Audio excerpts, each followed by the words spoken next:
Hello learners, on behalf of Indira Gandhi National Open University, we welcome you for this lecture session. Today's topic is control charts for variables. This is the 19th module of the course Quality Engineering and Management. I am Subhashish Maji, professor in Mechanical Engineering from Indira Gandhi National Open University. So let us begin our discussions on control charts for variables. After listening to this video lecture, you will be able to understand the control charts for variables. You will be able to know the X bar and R charts.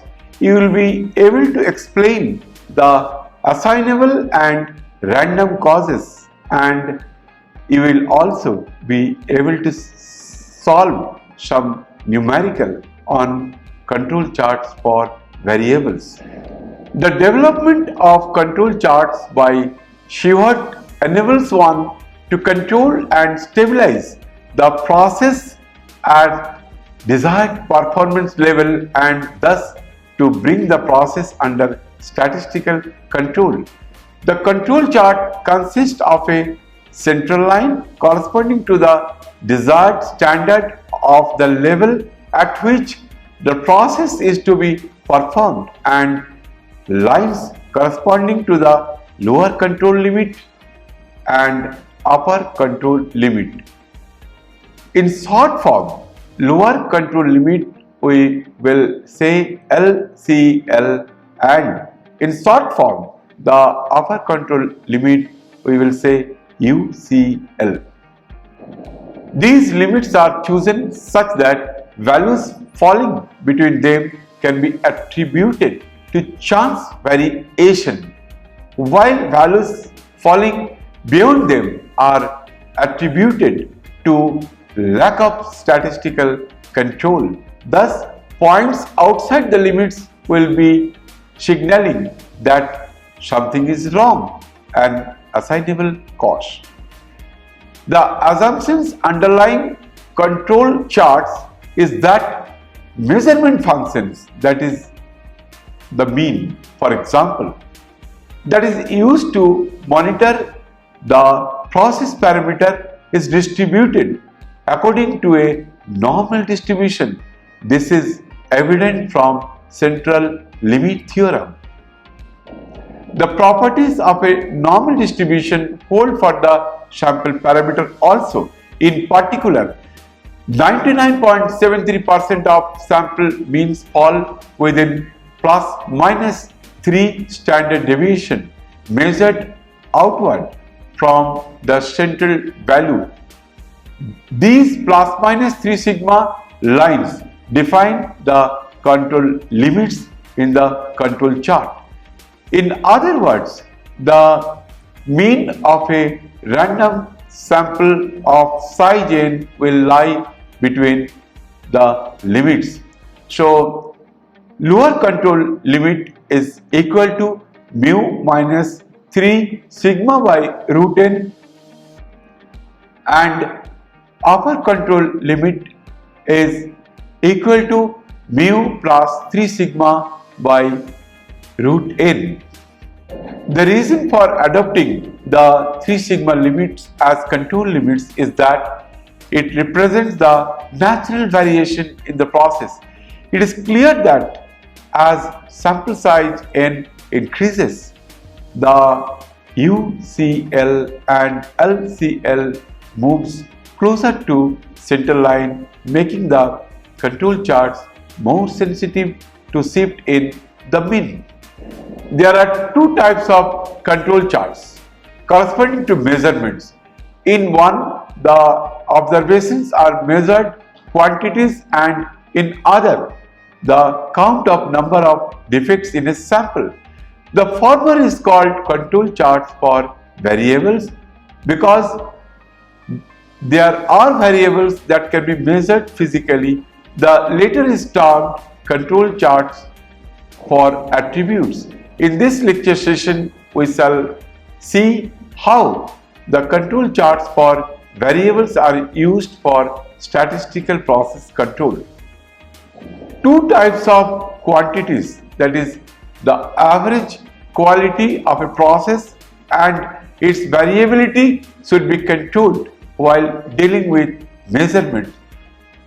To control the average quality, the means of periodic samples should be plotted on the control chart for means denoted by X bar chart.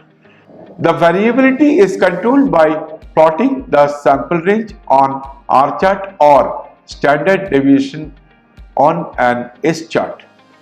The following procedures should be adopted for generating control charts for variable data. Record the measurement of K samples of size n. Typically, n is 5 and K is at least 20.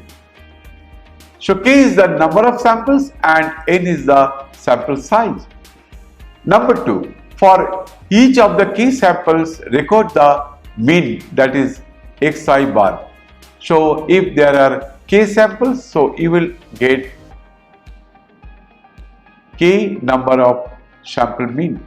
Find the range of each sample. So Ri is the range for ith sample is equal to largest minus smallest value of each sample, where I equal to 1, 2, 3 up to K. Calculate the overall average, that is X double bar, and the average range, that is R bar, as X double bar is equal to summation of X ith bar starting from I is equal to 1 to K whole divided by K. In that way we will get the X double bar, that is mean of all means. And similarly we can calculate R bar equal to summation of all ranges for each and every samples, and this summation starts from I is equal to 1 to K whole divided by K. Calculate the lower and upper control limits, and in short form lower control limit is defined as LCL and in short form upper control limit is defined as UCL.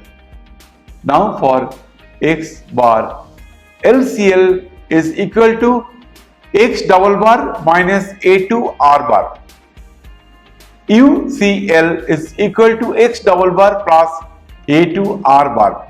Now dear learners, there is no problem for you to calculate LCL and UCL at this stage because we have already calculated X double bar, that is equal to mean of all the means of the K samples, and we have also calculated the R bar, where R bar is the mean of all ranges for different samples, and the values of A2 are dependent on the sample size n and are given in statistical table. Plot the X bar chart with LCL, UCL, center line and subgroup means, that is X bar I. This center line has a magnitude of the overall average, that is X double bar. So X double bar is the means of individual sample. This line represents the desired average. Number 7. Calculate the lower and upper control limits LCL and UCL for R bar as LCL is equal to D3 R bar and UCL is equal to D4 R bar. The values of D3 and D4 are dependent on the sample size n and are given in the statistical table. Number 8.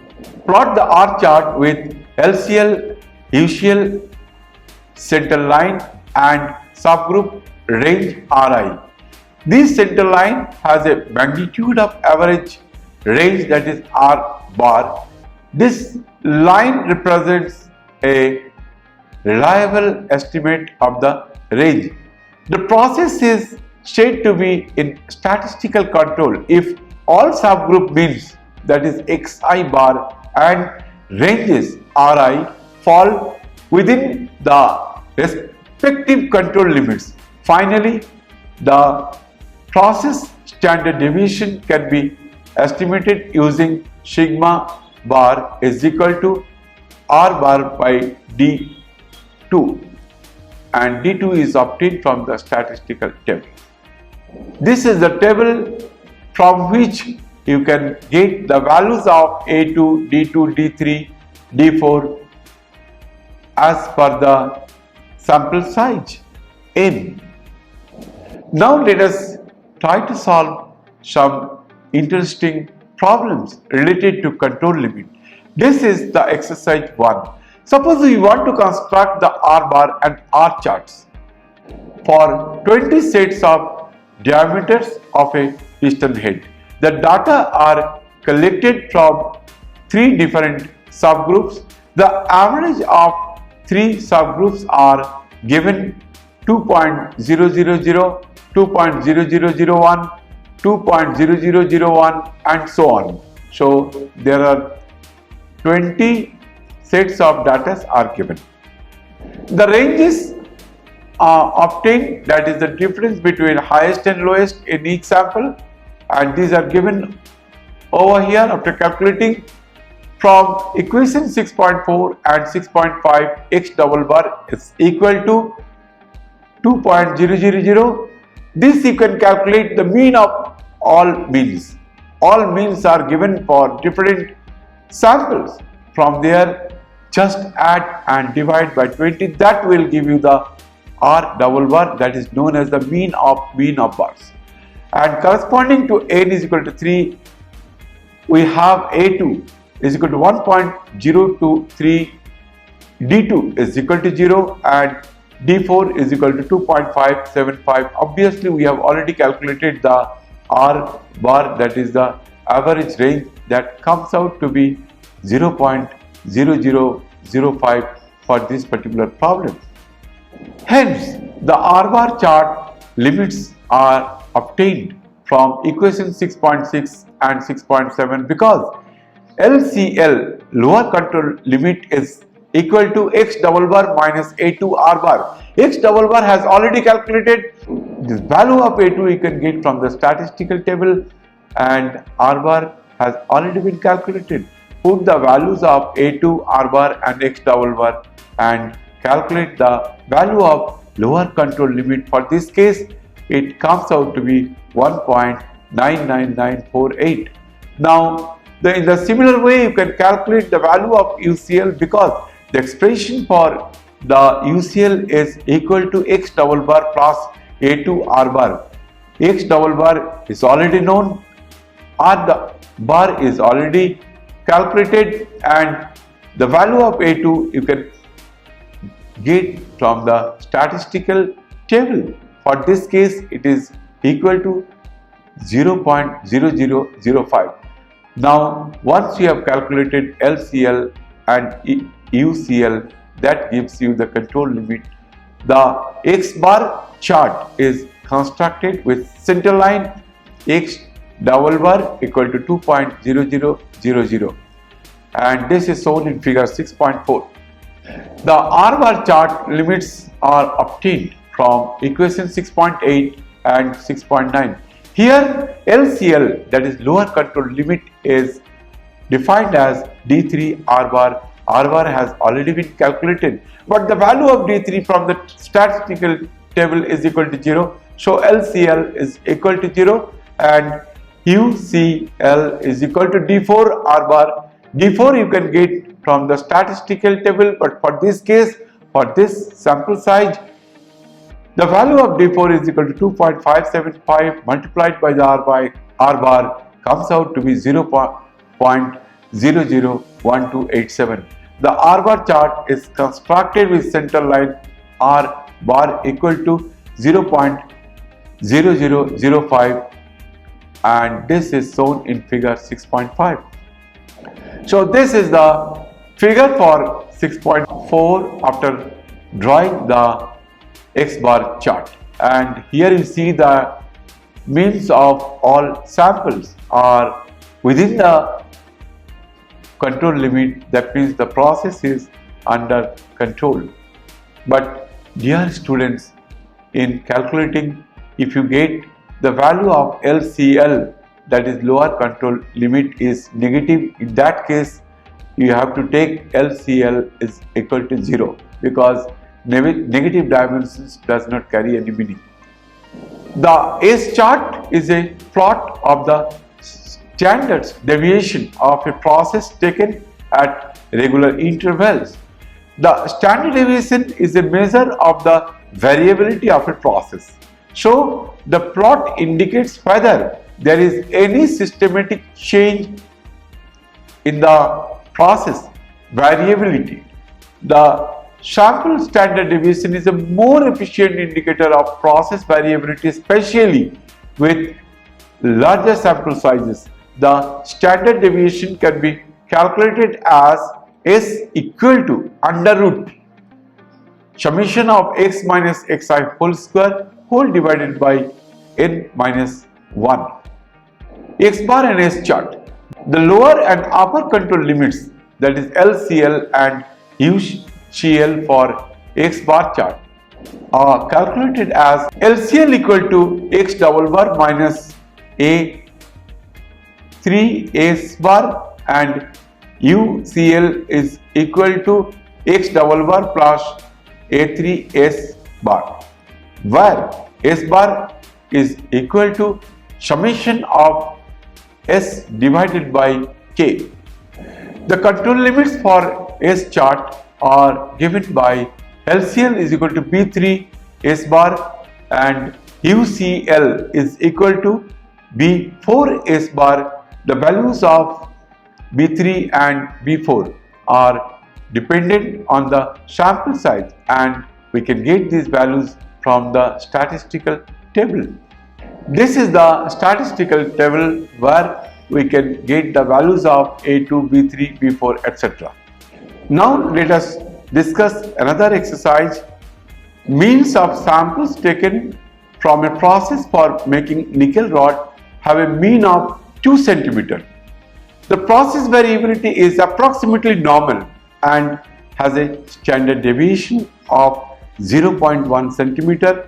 Determine control limits that will include 99.74% of sample means if the process is generating random output for these sample sizes. So we have to perform this exercise for sample size n is equal to 16 and sample size n is equal to 25.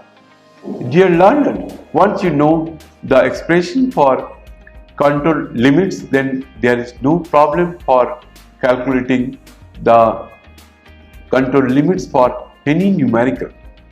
So in this case here, that x double bar is equal to 2 cm, sigma is given as 0.1 cm and z for this case, which covers 99.74, that for that case the value of z will be 3, and this we can get from the statistical table. So upper control limit is equal to x double bar plus z sigma by root n. LCL is equal to x double bar minus z sigma by root n. So in this case n is equal to 16. So UCL is equal to 2 plus 3 multiplied by 0.1 divided by root 16, that comes out to be 2.075. Similarly, we can calculate the LCL, that is lower control limit, that is equal to 2 minus 3 multiplied by 0.1 whole divided by root 16, that comes out to be 1.925. So we have got the upper control limit that is 2.075 and lower control limit equal to 1.925. In the second case, For n is equal to 25, we can calculate upper control limit equal to 2 plus 3 multiplied by 0.1 divided by root 25, that comes out to be 2.06, and lower control limit is equal to 2 minus 3 multiplied by 0.1 divided by under root 25, that comes out to be 1.94. So you see that for two sample sizes we have calculated the control limits, that is upper control limit and lower control limit. The third problem, that is 20 samples of n is equal to 8 have been taken from a milling process. The average sample range for the 20 samples was 0.016 centimeters and the average mean was 3 centimeters. Determine the 3 sigma control limits for this process. Now in this case, x double bar is given as 3 centimeter, r bar is given as 0.016, and for n is equal to 8, the value of A2 is 0.37. So once you know x double bar, that is mean of means for the samples, r bar is known, that is 0.016. In this case, the value of A2 from the statistical table we can get, that is A2 is equal to 0.37. So all these values are known. There is no difficulty for calculating the upper control limit, that is equal to x double bar plus A2 r bar equal to 3 plus 0.37 multiplied by 0.016 equal to 3.006 centimeter, and LCL equal to x double bar minus A2 r bar, that is equal to 3 minus 0.37 multiplied by 0.016, that comes out to be 2.994 centimeter. That is the values of the control limits for this two problem. Now let us discuss another problem. 25 samples of n is equal to 10 observations have been taken from a milling process. The average sample range was 0.01 centimeter. Determine upper and lower control limit for sample ranges. For this case, R bar, that is mean of the range, is given as 0.01, n is equal to 10. From table for n is equal to 10, D4 is given as 1.78 and D3 equal to 0.22. So upper control limit for this case equal to 1.78 multiplied by 0.01, that is equal to 0.0178, that comes out to be 0.018 after chopping off the digits after decimal point. Similarly, we can calculate the LCL equal to 0.22 multiplied by 0.01, that comes out to be 0.0022 or 0.002 for this case. Let us take another numerical. A cutting operation is monitored using a mean and a range chart. 6 samples of n equal to 20 observations have been obtained and the sample means and ranges computed. So the sample 1, 2, 3, 4, 6, for these 6 samples the mean and ranges are given. For sample 1 the mean is 3.06, range is 0.42. For sample 2 the mean is 3.15, the range is 0.50. For sample 3 the mean is given as 3.11 and range is given as 0.41. For sample 4 the mean is given as 3.13 and the range is given as 0.46. For sample 5, the mean is given as 3.06 and the range is given as 0.46. For sample 6, the mean is given as 3.09 and range is given as 0.45. So we have to determine upper and lower limits for mean and range charts. And the second question is the process is normal? So first of all, we have to calculate the upper control limit and the lower control limit for this particular problem. So in this case, the mean for 6 samples are given and the mean for ranges for 6 samples are also given. First of all, we have to calculate the mean of means, that is X double bar, and we have to also calculate the mean of range. So from this table, the data is given. There is no problem for us to calculate the mean of means as well as the mean of range. Now let us see how we can proceed for this problem. In this case, we have calculated the mean of means, that comes out to be 3.1.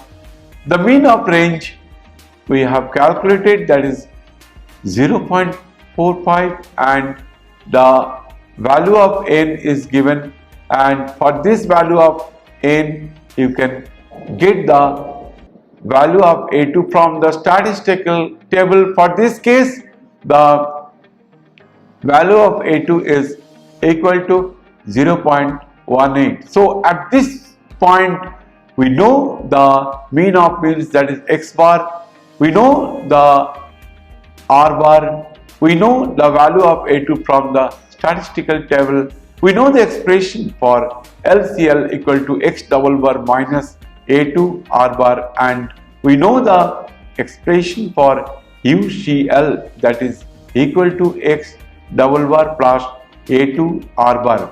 Just put the values of X double bar, A2 and R bar in the expression for LCL and UCL. You will get the value of LCL and UCL. For this case, LCL equal to 3.1 minus 0.18 multiplied by 0.45, that comes out to be 3.019, and UCL, that is upper control limit, equal to 3.1 plus 0.18 multiplied by 0.45 equal to 3.181. Dear learners, while performing this problem, you must see that upper control limit will be always greater than the lower control limit, because the expression for the lower control limit is equal to X double bar minus A2 R bar, and upper control limit is equal to X bar plus A2 R bar. So obviously the value of upper control limit will be higher than the value of lower control limit. But dear learners, you have to be careful for calculating LCL, because LCL sometimes, because of the values, you may get negative values. So in that case, we have to take the value 0 for LCL. So in this case, you see that partly we have got the values of control limits. Now you see that our X double bar is given as 3.1, R bar is given as 0.45, N is equal to 20. From table N is equal to 20, that value of D4 is equal to 1.59, the value of D3 is equal to 0.41. Now upper control limit for